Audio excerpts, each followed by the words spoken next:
Hola hermano, buenas tardes. Dios les bendiga a cada uno. Les saludo. Que la gracia, que la paz y la misericordia del Señor pueda estar sobre su vida, pueda estar sobre cada uno de nosotros. Y esperando que se pueda encontrar bien, el día de hoy me gustaría traerle otra enseñanza. Me gustaría que en estos momentos nos podamos reunir a través de la palabra, aunque no estemos juntos, nos podamos reunir en torno a lo que Dios dice en su palabra. Amén. El día de hoy vamos a ver una pregunta muy interesante. Vamos a ver sobre qué significa que Jesús sea nuestro reposo. Si bien podríamos responder rápidamente que Jesús es nuestro reposo, por lo tanto podemos descansar en Él, podemos dejar quizá nuestras aflicciones, nuestras cosas que nos pasan, las dejamos en Él y descansamos. El término Jesús como reposo nuestro es mucho más profundo, es mucho más grande, es mucho más difícil de entender o de comprender. Vamos a ver por qué es tan profundo y sé que en media hora no lo vamos a poder profundizar como quisiéramos, pero sí vamos a poder ver algunos aspectos importantes, algunos rasgos que nos van a enseñar mucho y nos van a ayudar a poder comprender mucho mejor lo que significa que Jesús sea nuestro reposo. En lo personal es algo importante que debemos entender sobre cómo es Jesús nuestro reposo, qué implica que Él sea nuestro reposo o de qué descansamos nosotros o qué podemos dejar delante de Él para que nosotros podamos descansar. Entonces, dicho eso, para responder a esta pregunta debemos volver al inicio, debemos ir a la creación, debemos ir a lo que Dios dijo en el Génesis. Y vamos a comenzar en Génesis capítulo 2, versículo 2. Pero antes de empezar, cuando uno habla del día de reposo, uno se acuerda inmediatamente del Sabbat o del Shabbat, como se le dice. Y como le dije, cada uno de esos aspectos es importante para poder entender al final lo que significa. Y este texto que vamos a leer ahora, que es Génesis 2.2, es importante y me gustaría que lo recordara para después leer quizá la conclusión o con un texto que tengo para concluir y ver las similitudes y ver lo que significa para nosotros. Y lo voy a leer. Y le invito a que pueda abrir su Biblia, a que pueda comparar lo que estamos leyendo. Y como le he dicho en otras ocasiones, puede pasar, puede ser que me equivoque en algún momento y sería perfecto que pudiera haber algún hermano ahí atento que me pueda corregir o que pueda aportar algo respecto a los temas que hemos visto. Dice así, Génesis 2.2. Y acabó Dios en el día séptimo la obra que hizo, y reposó el día séptimo de toda la obra que hizo. ¿Qué vemos en este texto? Que Dios reposó en el séptimo día. ¿Por qué reposó o por qué descansó? Ahora no debemos interpretar estos textos diciendo que Dios se cansó de hacer la creación y que necesitó un día para descansar. No, no es así. Dios no es como nosotros. O mejor dicho, nosotros no somos como Dios. Él no necesita descansar, Él es todopoderoso. Él tiene mucho poder. Pero ¿qué significa que Dios reposó al séptimo día? También es una buena pregunta, pero simplemente significa que dejó de hacer lo que estaba haciendo, que hubo un cese en la obra que Él estaba haciendo. ¿Y cuál era su obra? En el Génesis, la creación. Los cielos, la tierra, el ser humano, toda criatura, toda ave, todo pez, todo animal, todas esas cosas. En el séptimo día el Señor descansó o terminó la obra que Él había hecho. Le vuelvo a decir, esto es importante para poder entender el establecimiento del día de reposo en Cristo, más adelante. Y también entender por qué Cristo es nuestro reposo. Pero si vemos la historia de Israel, la historia de la humanidad en general, vemos que el término reposo o el Sabbat apareció mucho más fuerte cuando Dios entregó los 10 mandamientos y les dijo, acuérdense y santifiquen el día de reposo, ¿cierto? ¿Se acuerda de eso? Que lo vimos anteriormente en otro video sobre los 10 mandamientos. Lo encontramos en el libro de Éxodo, de Deuteronomio. El mandamiento era básicamente acordarse del día de reposo y santificarlo. Un día de cada 7 días los israelitas debían descansar de todo lo que hacían en toda la semana. Tenían 6 días para hacer todas las cosas, trabajar, pero en el séptimo ellos debían descansar, debían dejar de lado todas las labores que ellos hacían y descansar, pero santificarlo para el Señor. Era un total cese de las labores, tanto laborales, tanto todo lo que implicaba, bueno, que en esa época el contexto era completamente diferente, pero básicamente era el cese de las labores. Pero los diferentes elementos dentro del día de reposo apuntaban a Cristo. Todos los elementos que podemos ver respecto al día de reposo apuntaban a Cristo, apuntaban a su obra, apuntaban a todo lo que Él iba a hacer, porque Él es nuestro reposo, Él es nuestro día de reposo. Más adelante vamos a llegar a eso, me estoy adelantando un poco.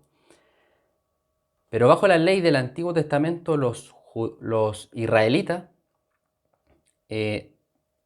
intentaban cumplir todas las reglas, todos los mandamientos de Dios, pero intentaban cumplirlo externamente, con sus propias fuerzas, con sus propios méritos. ¿Y qué vemos? Si leemos la historia, ¿qué vemos? Que ellos fallaban, fallaban y fallaban, como todo ser humano. Todo ser humano que intente cumplir la ley de Dios bajo nuestros propios términos, no vamos a poder, no lo vamos a poder hacer. Pero lo que estaban haciendo los israelitas es que estaban intentando cumplir todas las exigencias de Dios, pero bajo sus propias fuerzas, bajo sus propios méritos, y no podían. Y Dios estableció o entregó medios de gracia al pueblo en ese entonces para que una vez al año pudieran sus pecados ser perdonados, y eso era mediante el sistema de sacrificios que había en el templo, que una vez al año un sumo sacerdote debía entrar al lugar santísimo y ofrecer un animal inocente, ofrecer un animal primeramente por él y después otro por el pueblo. Pero esa práctica debían hacerla constantemente. Ese medio de gracia que Dios había entregado, debían hacerlo una vez al año, pero hacerlo constantemente. Por eso se dice que nunca se pudo cumplir la ley tanto ceremonial, la ley social o la ley del templo. Nunca se pudo hacer. Quizás lo hacían momentáneamente, pero el pecado siempre estaba ahí, siempre estaba por delante, siempre estaba ofendiendo a Dios. Por eso Dios pedía que el sistema estuviera activo, para que los pecados puedan ser no borrados completamente, pero sí cubiertos con esa sangre de los animales. Teniendo eso en mente, podemos ver ahora la figura de Cristo, que todas aquellas cosas apuntaban a la obra de Cristo, a la persona de Cristo, y a lo que Cristo ahora, el día de hoy, ha hecho por cada uno de nosotros. Me gustaría leer Hebreos 10, capítulo 1. El libro de Hebreos habla completamente sobre de Cristo como nuestro reposo, que el antiguo pacto que el nuevo pacto era mucho mejor que el antiguo pacto. Y el libro de Hebreos transmite, pero perfectamente, lo que el día de hoy me gustaría enseñarle a cada uno. Dice Hebreos 10, versículo 1: porque la ley, teniendo la sombra de los bienes venideros, no la imagen misma de las cosas, nunca puede, por los mismos sacrificios que se ofrecen continuamente cada año, hacer perfectos a los que se acercan. Pero si bien estos sacrificios no podían hacer perfectos a los israelitas, sin embargo sí eran una sombra del futuro, una sombra de lo que habría de venir más adelante.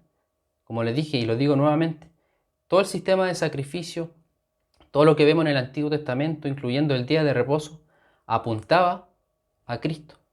No estaba Cristo escrito implícitamente, pero sí vemos la imagen de Cristo explícitamente en toda la Biblia.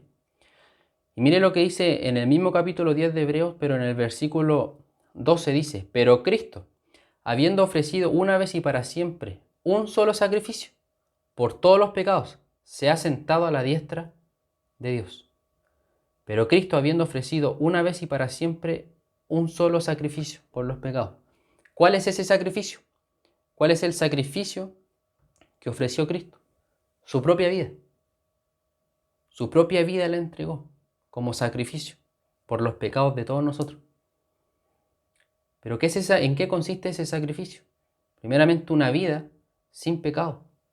Una vida piadosa, una vida santa, una vida sin mancha, una vida perfecta a los propios ojos de Dios, a sus propios ojos, una vida perfecta. Y Él se ofreció como sacrificio, en expiación, en redención, por ti y por mí, hermano. La obra de Cristo fue perfecta y el sacrificio de Cristo fue perfecto, a tal punto que su propio sacrificio fue suficiente, y más que suficiente, no solamente para tapar nuestros pecados, sino que para arrancarlos, para ahora circuncidar nuestro corazón y sacar ese pecado de nosotros. Por eso su sacrificio fue perfecto. Y por eso mismo, antiguamente, los sacrificios debían ser constantemente, debían ser todos los años, porque todavía no eran perfectos, todavía no llegaba ese sacrificio perfecto, todavía no podían, hasta que apareció Cristo y pudo suplir esa parte. Y su sacrificio perfecto fue suficiente para poder perdonarnos a cada uno de nosotros y ahora nosotros poder descansar en Él, en la obra que Él ha hecho y no nosotros. Y en eso mismo consiste el descanso en Cristo. Volviendo a la pregunta, ¿qué significa que Cristo o Jesucristo sea nuestro reposo? Y está enfocado en esa parte, que Cristo, la obra de Cristo, es la obra perfecta, es la obra de Cristo quien nos perdonó, quien nos salvó, quien nos redimió, nos rescató, pero fue su obra, no la de nosotros. Y ahora nosotros, como simples seres humanos, descansamos en su obra, en lo que Él ha hecho. Por lo tanto, todo lo que nosotros podamos hacer queda completamente anulado. Porque si los israelitas lo intentaron y no pudieron, nosotros tampoco, y nadie puede alcanzar la salvación, nadie puede alcanzar a Dios, nadie puede satisfacer las exigencias de Dios, nadie puede acercarse solo a Dios si no es Dios quien se acerca a nosotros primero.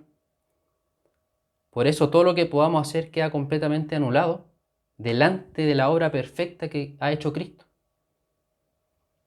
Por eso descansamos en Él, por eso nuestro reposo está en Cristo. Muchos hablan del Shabbat, que hay que guardar el sábado, que los sábados no hay que hacer nada. Y los mismos judíos enseñaban eso, que el día sábado no se podía hacer absolutamente nada, ni siquiera lavarse las manos para comer. Se enjuagaban las manos y se hacían así, porque ya secarse las manos era un trabajo para ellos. Ellos habían puesto exigencias sobre un mandamiento que Dios había hecho, pero eran exigencias de hombres y no exigencias que Dios había puesto. No eran cosas que Dios había establecido, sino que eran propias palabras o pensamientos humanos. Por eso, hermano, cuando hablamos de Cristo nuestro reposo, es que nosotros descansamos en su obra. Y tenemos la seguridad de que nuestra salvación no está en nuestras propias manos, sino que está en las manos de Dios, porque la obra es de Él. Todo lo que Él ha hecho es de Él. Nosotros solamente por gracia y misericordia recibimos lo que Él ha hecho. Y esto también podría ser un argumento para aquellos que piensan o creen que la salvación se puede perder. Pero yo no puedo perder algo que no me pertenece, que es de Dios y que Él ha hecho, que Él lo ha hecho por nosotros. No podemos. Entonces, después de realizar el sacrificio supremo de Cristo, Él se sentó y descansó a la diestra de Dios Padre. Y volvemos a lo que vimos en un principio en Génesis 2:2. ¿Se acuerda? Y para complementar ese texto quiero leer Juan 19, versículo 30. Juan 19, versículo 30 dice así: Cuando Cristo hubo tomado el vinagre, dijo: consumado es. Y habiendo inclinado la cabeza, entregó el Espíritu. Cuando Cristo hubo tomado el vinagre, dijo: consumado es. O sea, he terminado la obra que se me encomendó. Ya he acabado, ya está todo hecho. Está consumado. Entonces, teniendo dicho eso, nos damos cuenta la similitud que encontramos en Génesis con las palabras de Jesús. Dios en un principio descansó de la obra en la creación que Él había hecho. Y ahora mismo, Cristo se sentó a la diestra de Dios, descansó de toda la obra de expiación y salvación y redención que Él había hecho. Y se sentó a la diestra de Dios Padre. Ahora nosotros, por lo que Jesús hizo, no nosotros ya no tenemos que trabajar en el sentido de buscar la salvación por nuestras propias fuerzas, por nuestros propios méritos. No debemos luchar pensando que haciendo ciertas cosas me voy a ganar la salvación o voy a mantener la salvación que Dios me ha dado. Si Dios nos ha dado la salvación, Él ya nos salvó, Él ya nos rescató, ya lo hizo. Nosotros no tenemos el poder de poder ganarnos esa salvación y tampoco tenemos el poder para decirle: Señor, no quiero esta salvación. Él lo hace. Pero nosotros ahora descansamos de ese trabajo pesado, ese trabajo duro, que era imposible para cada ser humano, para ti y para mí, hermano, poder hacer, que era agradar a Dios y poder alcanzar esta salvación. Ya no tenemos que trabajar manteniendo la ley para ser justificados ante los ojos de Dios, no debemos hacerlo.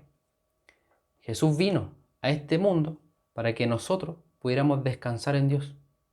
Él vino a hacer el trabajo que ningún ser humano pudo hacer y ningún ser humano va a poder hacer.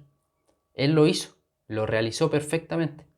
Y ahora nosotros descansamos en la obra que Él ha hecho. Descansamos en la salvación que Él nos ha entregado. Ahora bien, otro elemento importante dentro del día de reposo es que Dios lo bendijo y lo santificó. Dios bendijo el día de reposo y lo santificó o lo apartó, o lo hizo algo sagrado. De la misma manera, este es un simbolismo de lo que Cristo hace. De la misma manera, Cristo, como nuestro día de reposo, nos bendice y nos santifica. Cristo. Y nos consagra o consagra a todo aquel que en Él cree y ha puesto su fe en Él, en Cristo. Entonces, Cristo, como nuestro día de reposo, también nos bendice y nos consagra. A ti y a mi hermano, a la iglesia entera y a todos aquellos que han de creer o han de acercarse a Dios con fe. Pero ahora, hermano, tenemos un descanso espiritual en Él. Algo que antes no existía. Antiguamente esto no existía. Poder descansar espiritualmente en Dios y decir que mi salvación no depende de lo que yo pueda hacer, no depende de mi fuerza, no depende de cuánto yo me entregue a Dios, sino que depende solamente en la obra que Cristo ha hecho. Agregar algo a esa obra no se puede. Quitarle algo a esa obra tampoco se puede. Solamente la obra perfecta que Cristo ha hecho por ti y ha hecho por mí. Jesús también es nuestro día de reposo porque Él mismo es el Señor del día de reposo. Miren lo que dice Mateo 12, versículo 8. Mateo 12, versículo 8. Porque el Hijo del Hombre es Señor del día de reposo. Y esto era por lo que luchaban todos los judíos en aquella época en que veían a Jesús sanar enfermo el día de reposo, veían a Jesús hacer la obra en el día de reposo. Y ellos decían: pero ¿cómo estás faltando al día de reposo? Pero aquí mismo dice que Él es el Señor del día de reposo. Él es el dueño del día de reposo. Los judíos no lo entendían y habían puesto exigencias sobre un mandamiento, exigencias que no existían. Por lo tanto, habían perdido completamente el foco, la dirección a lo que apuntaba el día de reposo. Pero gracias le damos a Dios que ahora nosotros, por medio de la palabra inspirada por Dios, podemos ver, podemos entender, podemos comprender cuán magnitud o cuán obra ha hecho Dios a través de todos estos años, a través de cientos y cientos de años. Lo podemos ver a través de la Escritura. Vimos que como Dios encarnado, Él decide el verdadero significado del día de reposo. Él lo creó, el día de reposo, y Él mismo es nuestro día de reposo. Él mismo es nuestro descanso. Él mismo es nuestro sabbat o nuestro shabbat. Y ahora muchos pelean porque o es el sábado o es el domingo. Pero yo les digo que es todos los días. Porque todos los días descansamos en Él. Todos los días descansamos en la obra que Él ha hecho. No solamente un día. No solamente el día sábado o el día domingo. Sino que toda nuestra vida, todos los días, ahora lo entregamos al Señor. Pero ahora bien, nosotros apartamos el día domingo para descansar también de nuestras labores diarias, ya sea del trabajo, de todas aquellas cosas que hacemos en la semana, y apartamos el día domingo para descansar, pero para consagrar ese día para el Señor. Por eso nos reunimos como iglesia los días domingos, para poder juntarnos, para poder adorar, para poder alabar a nuestro Señor y poder rendirle homenaje en ese día. Pero teóricamente el día de reposo es toda nuestra vida, todos los días, porque todos los días nosotros descansamos en la obra que Él ha hecho. Ahora bien, para ir concluyendo, el capítulo 4 de Hebreos es un capítulo que muestra a Jesús como nuestro reposo. Si usted quiere profundizar más en esto, le invito a que pueda leer el libro 4 de Hebreos, o si se anima, el libro completo. Pero el capítulo 4, hermano, habla sobre esto y me gustaría concluir con estas palabras. Hebreos 4, desde el versículo 9 al 11, dice así: Por tanto, queda un reposo para el pueblo de Dios, porque el que ha entrado en su reposo también ha reposado de sus obras, como Dios de las suyas. Procuremos pues entrar en aquel reposo, para que ninguno caiga en semejante ejemplo de desobediencia. O sea, ¿cuál es la exhortación? ¿Cuál es la conclusión? A entrar en este reposo, y en este reposo que sabemos que es Cristo. Entrar en Él y descansar en su obra, descansar en sus palabras, descansar en todo lo que Él ha hecho. Y cada vez nosotros ir muriendo a nosotros mismos, a las obras que nosotros podamos hacer. Pero solamente entrar y reposar en lo que Él ha hecho por ti y ha hecho por mí, hermano. Pero como le dije, esto solamente es una pincelada y espero en algún momento quizá poder profundizar más en esto, porque es una verdad tan importante, tan edificante, que en tan poco tiempo no lo podemos ver en su magnitud. Pero le pido al Señor que esto haya podido ser de edificación, que esta pequeña porción o palabra pueda calar profundo en nuestras vidas y poder entender qué es lo que Dios quiere de nosotros, que descansemos en Él, que entremos en aquel reposo, que entremos, que vengamos delante de Dios, que procuremos venir delante de Dios y descansar en Él, descansar en sus obras, entregar nuestra vida a Dios y confiar con fe de que Él tiene el control de todo, que Él es dueño de nuestra vida y que Él tiene el control de todas las cosas, hermano. Les saludo a cada uno, me despido en el Señor. Nuevamente decirle que pronto quizá nos podamos ver, ya sea por Zoom, ya sea participando en el culto por estos mismos videos. No nos podemos ver en este video, pero sé que usted está ahí viendo, sé que usted está ahí atento y eso es suficiente.